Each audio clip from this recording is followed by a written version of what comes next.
let's get into Thanksgiving.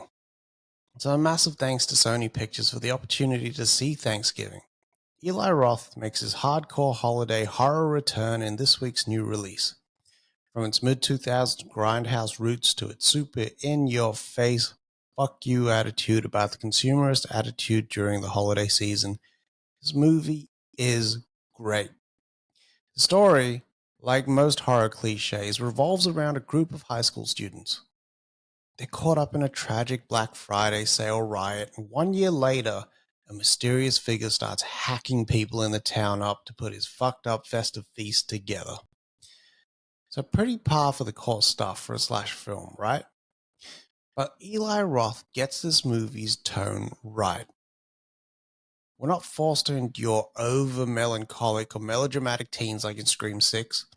This isn't a slow burn like Exorcist Believer. This is a balls-of-the-wall, literally breakneck paced, unapologetic kick to the sphincter that doesn't take itself seriously.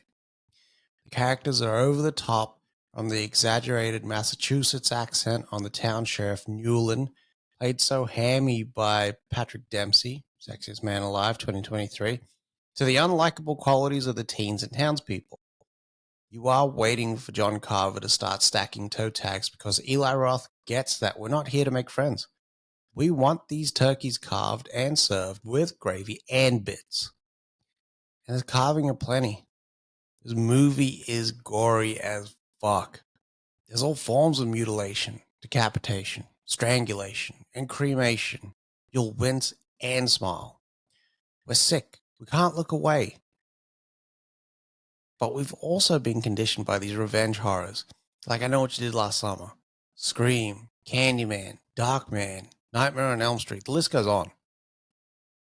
The reason why is almost as important as who. And I found the killer's motive strong as it also played well with the message of consumer-driven holiday rushes to stores and malls over time with loved ones.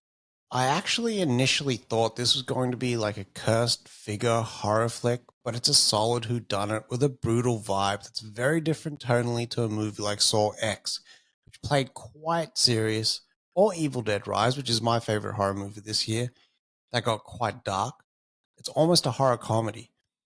And if the idea of half drowning someone in a sink and then sticking their face to the frost on a freezer door is your thing, then I think you'll get it and what the movie is kind of going for.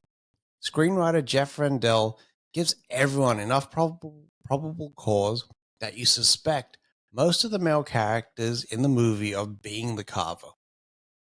So some critiques I have is I never really cared whether the final girl survived. I didn't really give a shit. A double-edged sword to wielding a film this darkly comedic in tone is that the stakes and tension get sucked out into the fun of it all. So you kind of have to make that sort of compromise. I also picked the carver quite early. So I don't know if anyone else out there also did this. I won't spoil who it was. Not because the hand is played in the early setup, but because when everyone is guilty until innocent, then it's got to be the most innocent one, right?